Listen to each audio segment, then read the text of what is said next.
Jesse Blake Sports Report with Jesse Blake.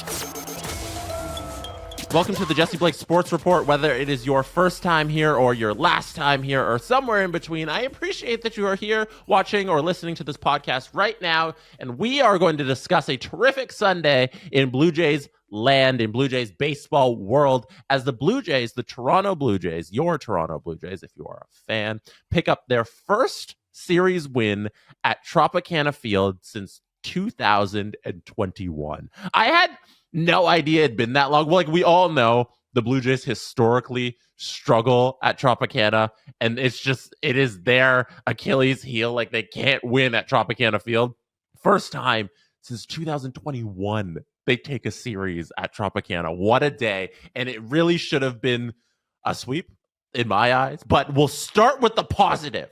We are going to get to the negative and what happened in the ninth inning of Saturday's baseball game. But we're going to start with Sunday, where the Jays take care of business. They win the series. And I don't want to hear a negative word about George Springer, unless maybe your negative words are that he decided to jog out a home run that wasn't a home run and ball bounced off the wall, but then it turned into a home run and inside the park home run. And that's where George Springer's terrific afternoon started, where he has that inside the park home run. It's fantastic. It's electric, gets everybody going.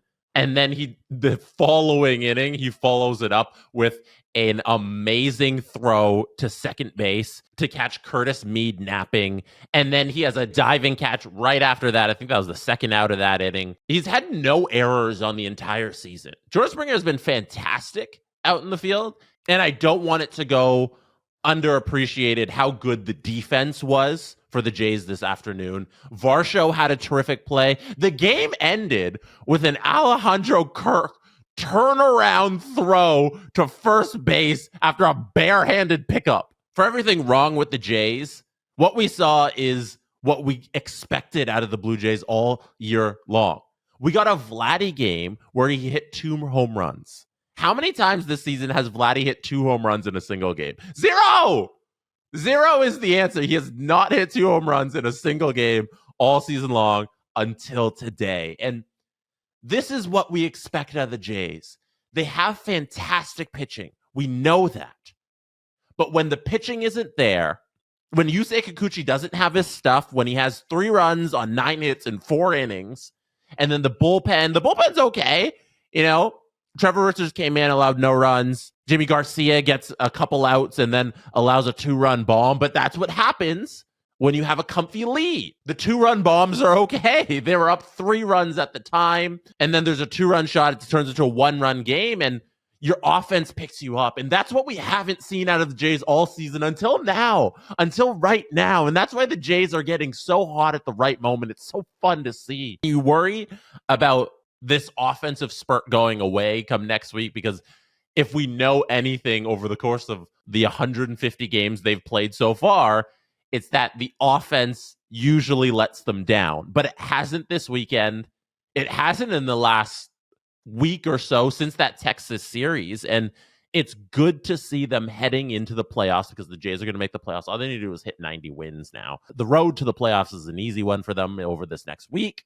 They're going to get there, and it might be against this Tampa Bay Rays team. And if they're hitting home runs like this, if they're driving in the ball, if they're getting guys who are in scoring position home, a thing they haven't done all season, the pitching is going to be there. And this Jays team could, I don't know, they could win a series in the playoffs. That'd be fun. I didn't mention Eric Swanson had a big 8th inning where he had 2 runners on base and then some high heat to end the 8th inning on a strikeout. And then Bo Bichette comes back in the in the top of the 9th, hits a home run.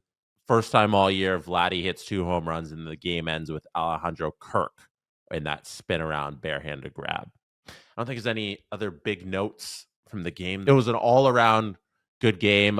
Glad to see the offense clicking. I think that's the main takeaway here for the Jays on this Sunday. If this is the offense they get in the playoffs, we know the pitching is going to be there, and it could be a fun little ride come next week when the playoffs start. One note for the standings that I'm about to read to you: the Astros and Mariners hadn't lost yet when I recorded this, so I'll give you the current up-to-date standings. The Toronto Blue Jays are 2 games up on the Houston Astros for the second wildcard spot and 2.5 games up on Seattle for the last wildcard spot. So they're 2.5 games clear of a playoff spot. Texas currently holds the division lead there over the Astros and Seattle Mariners. Back to the podcast. To update you on where the standings sit right now, the Blue Jays are currently a game and a half up on the Houston Astros for the third wild card spot. So they're even 2 games up on a playoff spot. And because Seattle and Texas are playing each other this weekend, and Seattle's the one sitting outside of the playoffs, it's looking great for the Jays. You know, they're sitting pretty. Having those 2 teams play each other so much at the end of the season here, it's only going to benefit the Jays. And like I said earlier, they're 3 wins away. Those teams, all 3 of Houston, Seattle, and Texas, can't reach 90 wins. The most they could all max out at is 89 wins. So the Jays get 3 wins in the next week. They're going to be in the playoffs, and we should all suspect that this team can get 3 wins. Now, that's the fun stuff.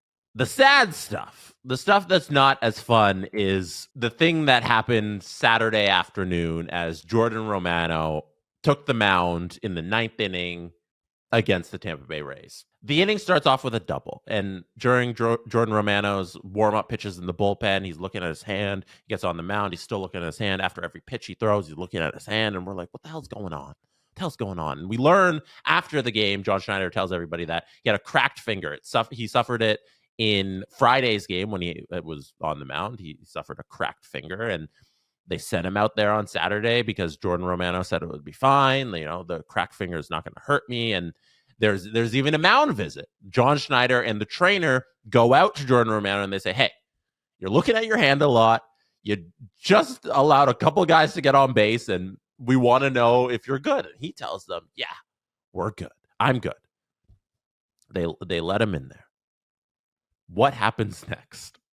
A Josh Lowe walk-off win for the Tampa Bay Rays. And in that instance, there's a lot to question. And I saw some of the discourse being like, Jordan Romano is fantastic. That's why you leave him in the game. And I get that. This was Jordan Romano's first blown save in 2 months. It was July the last time Jordan Romano blew a save. He's been fantastic. 2 months. Of course you want to leave him in there, but you don't want to leave in an injured pitcher when you have a lefty coming up and you got a guy who's great against lefties. John Schneider made the decision to leave Jordan Romano in the game. Josh Lowe was coming up to the plate. Tim Meza is available in the pen. Tim Meza is great against a left-handed hitting Lowe, who has a 548 OPS on the season against lefties. The smart decision there, the one that a manager who can see that his pitcher with a cracked finger doesn't have it tonight, and you can get a lefty on lefty matchup that'll greatly benefit you, that are just in your odds of the percentages. The right move is to take him out at that moment. I personally would have taken Jordan Romano off immediately when he allowed that double. The cracked finger was an issue. He was looking at it. Jordan Romano is so darn good at his job. But when you're trying to make the playoffs and every game matters, you got to be ruthless with it if you're John Schneider. You don't got it tonight. We're worried about your finger. Go sit down. Go sit down. We'll bring in somebody else. Tim Meza will get in there. You'll take care of business. I would have done it the first time. But to not do it the second time when you get to a tie ball game and then Josh Lowe is up, to not do it even then, what is your job then, John Schneider? Like, is it to challenge calls and then never get them correct? Because that happened a couple of times today. It was such a perplexing decision, and he spoke about it after the game. Obviously, you're going to ask him. Hazel May has the quote. He says, "It's your closer. It's the guy you trust in any situation." That's John Schneider on the decision to keep Romano in the game with Tim Meza warming up in the pen. I would just like some critical thinking out of the Blue Jays manager. Depending on how this season ends, there's a lot of reason not to bring back John Schneider. And little moments, that's all it matters for a baseball manager. There's so little impact you can have on the game. You don't really draw up plays. You don't have anything like that, you know? These are the situations where your manager affects the game. It's the pitching rotation. It's who's in the lineup day in, day out. It's those sorts of things. It's who you bring in the game. It's who you take out of the game. And consistently, John Schneider has proven that he makes the wrong decision more times than he makes the right one. And it's very disappointing to see for a Jays team that we just talked about at the top, who might be getting their offense going. And that's the last piece of the puzzle to make this a really, truly great ball club. Now, two last things before I go here. One, the Miami Dolphins put up 70 points. Excuse me. I tried to tell you about the Miami Dolphins. They are for real. The Dolphins are for real. I told you that they could put up video game numbers. The first week of the season, they shocked me. And I was like, this thing might be for real. And the Dolphins, oh, baby, 70 points on Sean Payton's sorry butt. Watch out. There's a couple huge matchups coming up in the next couple of weeks for the Dolphins. I think they're for real. I said it, and it's rocking and rolling. Tua is it. He is him. Raheem Mostert put up 44 points on my fantasy team. I'm so high on the Dolphins. It's awesome. After that week 1 victory, I was like, this is it. And if you heard that episode, like, you know how high I was on them. And I don't know, man, this could be the most fun offense we've seen in the last 10 years of the NFL since some of that like Moss Patriots years. Oh, baby. All right. Now, Dolphins keep, we're going to keep talking about the Dolphins all season here.